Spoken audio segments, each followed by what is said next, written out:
Oh, the winner. Go, I was going to surprise. We made me okay. Up of me, get you women, you made another surprise. Never payment. Don't know what yet. Excuse me, boy. Don't know what you are getting away. Hey, pardon, I know. I know where. Don't say. What up there? Wait. There you come back. I'll call you back. Yet they were winning. We're good to pop and me perform well. Okay. Don't say. Yeah, all right. Pardon, sir. Yeah. Yes, madam. Go, move get it for. Baba, we're getting it. Stupid. Guy, nonsense. Yes, can I help you? Yeah, who's that your father?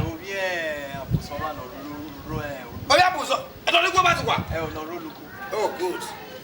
Yes. Baba, oh, listen. Oh, Papi.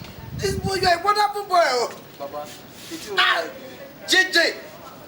Nigeria. Yes, 2-1. Baba, you tell no Nigeria. 4-0. Oh, God. These boys are impressing me. You are doing okay, why shall we know the name? Yes, my boy. I'll get top. Yes. Yes. Oh, Papa, me now. You imagine that? Yeah, of course, I love it. Oh, my boy. Yes. And that's when I was here. Yeah, go for it. Yes. Yes. We do a 10,000 naira years cassette business. Like in an acting cassette, VCD, audio CD. Yeah. Yes, listening. You listen. Okay, video cassette. Yeah, video cassette. But I'm not the producer. Baba, when you with 10,000 naira years. Oh, 10,000 naira. Yeah. Okay, no problem. There's no problem. All right, 10,000 naira. Yeah. Okay, no. What's today's date? 20 nothing. Good boy. And 20. Yes. So what them on the 5th? On the 5th. Yes, come on, collect it. Okay, not day. Don't want that. Yes, boy. All right, guy. Don't want that. All right, boy. No. Yeah, good boy. No. Yes. Don't want that.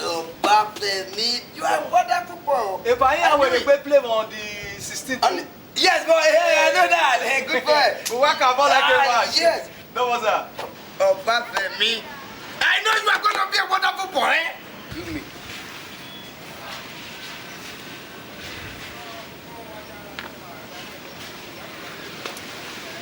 Ìbá Bọ́lá wẹ̀ pé obi ogun agbọ̀n obi ogun erin.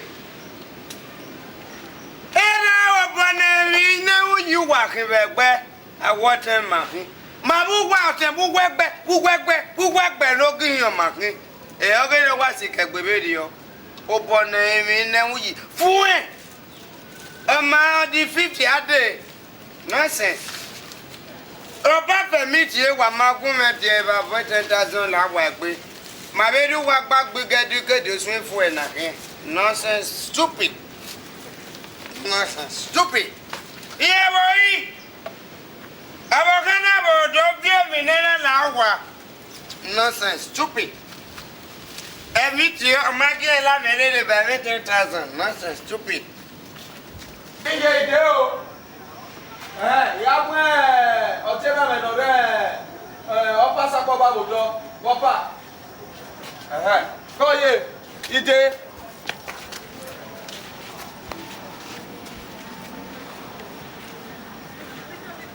o ge ya re baba wa mo re ku wa ka ayo no wa ba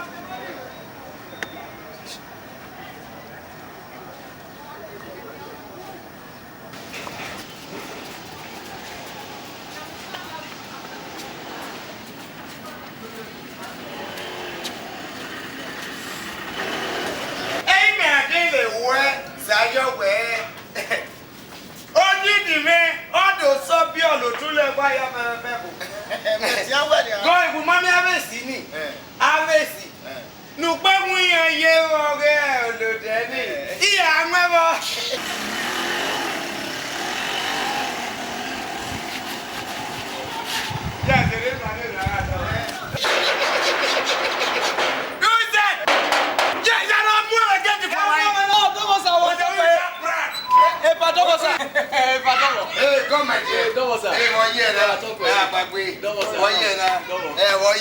So you know, my dear, I'm going to make sure we hey,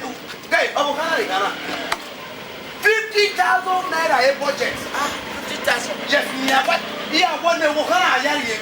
Me have 20,000 by. No, that's my boy. That's my boy, no problem. Yes, that's my boy. Hey, we are not here. We're going to yeah, one make sure we're in one. Yeah. If I don't was that. Yes, my dear. If I may know, I carried 2 weeks ago. If I so well, yes. They not say I have problem with 10,000. It's only like a recording store. Maybe I go 10,000 naira. 10,000 naira. That is a chicken. That's a chicken. No problem, my dear. No problem. But problem is that. I remember we are not the college 1 million naira. Whoa, yes. 1 million naira. When I ask no, my dear, you had a transport to know about. You go home. What's today's date? 15th. 15 days. Who will be there on the 25th? Good boy. Good boy. 25th. Who will be there? On the 25th, you just come and no. On 25th, eh? Yeah, good boy. Good boy. Very good boy. No problem. I'll solve your problem. Yeah, Odafeso? Eh, no problem,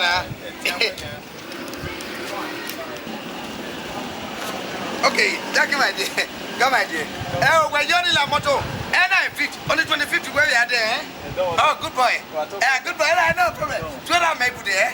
Good boy. If I don't know. Good boy, it's okay, yeah. Come, my dear. Come, my dear, eh? Hello, my dear. Hello, go ahead, okay, get in there, eh? Don't want, sir. Yes, go make it get in there. Good boy. Yeah, you are good boy. Good boy. Eh? Good boy,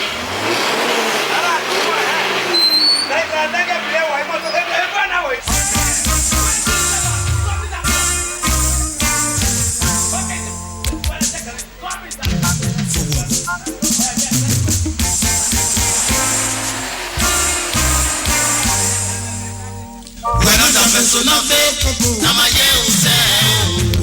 When Odafeso sayi lo genenia, unyame o. Osanya we nyairo, kate kwenu ya chalase. Kama Odafeso Nofe o, na ekyo ya kwebe.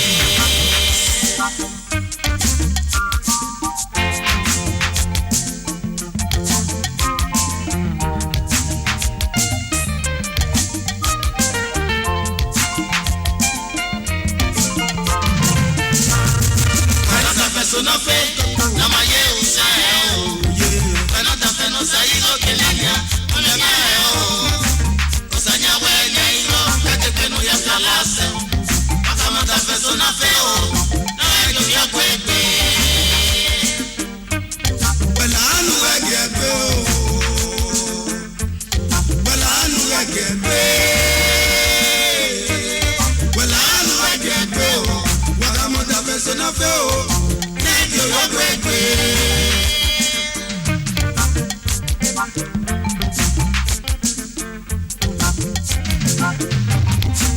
Orí ògbèrè àpòríkó, Odafeso ìwé náà tó tà wá, Odafeso àtẹ́mẹ̀gẹ́, àyìnbá èyí, yàwé wá dáná o, ọ̀nà màgẹ́yàwó mi. Ó wà kàn náà wà wà bẹ́yà.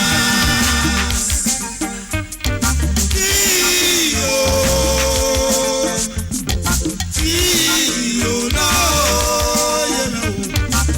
Iyo, wà kàn náà wà wà bẹ́yà.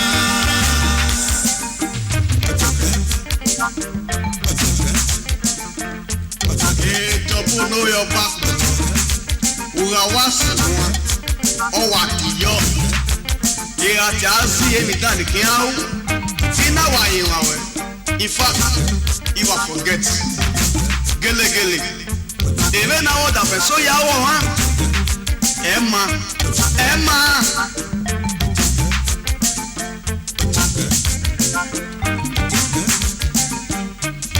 Iyo. Bakona wa benya.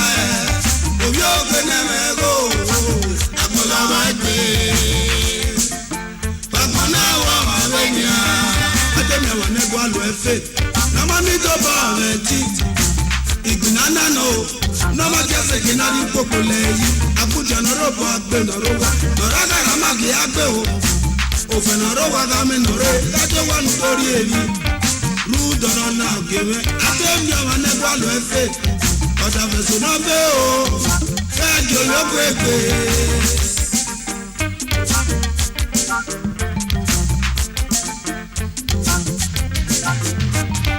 When Odafe ke wo yogo te no amu ese obi ogo no ma efe ama no ya la de wa boy ru doro no give ama o yogo mu e o when Odafe no ka bo wa mami wo belegere o yogo mu e o no ka di moto ma be rona do we yi o yogo mu e o Naka tu pon vioye, be ma be wana do we yi. Ami wo yo gbe gan la de wa gbe. O yo ko mu e o. Odafeso Nofe o. Fe jo yo pepe. O yo gbe yo ya do Odafeso. Odafeso mia. Wa te na one gwa lo efe. No ma mi dogo already. Ade na one gwa si human. Ruda. Eboda no la gbe Morocco ni pata mu me wo wo de no tori awo ibu atasi woman ibu na ma gese kedo ni popo le yi keke we esisa no mo gbe wo ibu na mu wori ko ate kwa si woman ibu na ma gese kedo ni popo le yi iyo wakona wa menya oyo gbede mego akọla wẹgbẹ akọla wa mẹdia anakele we na do wẹni Odafeso Nofe no ene ọfiàn obi ogbe ọ no amẹgbẹ ọna mẹtiẹ nọgẹlẹ fi Odafeso Nofe ene ẹfiàn no amẹgbẹ ẹfiàn no ti akẹ.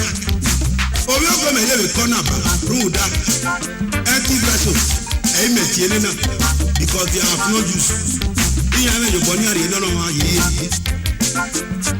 o sa wi yo bono obi ogo no me ke na na se no se no jare mo eru me na no ale na hin Odafeso Nofe ile obi fi na obi ogo o sa be ye ti ba e ti no me ke na ewe ese be agawe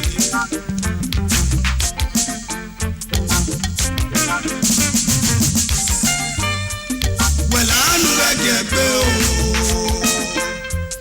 welanu ejepe o Odafeso Nofe o bejo lo pepe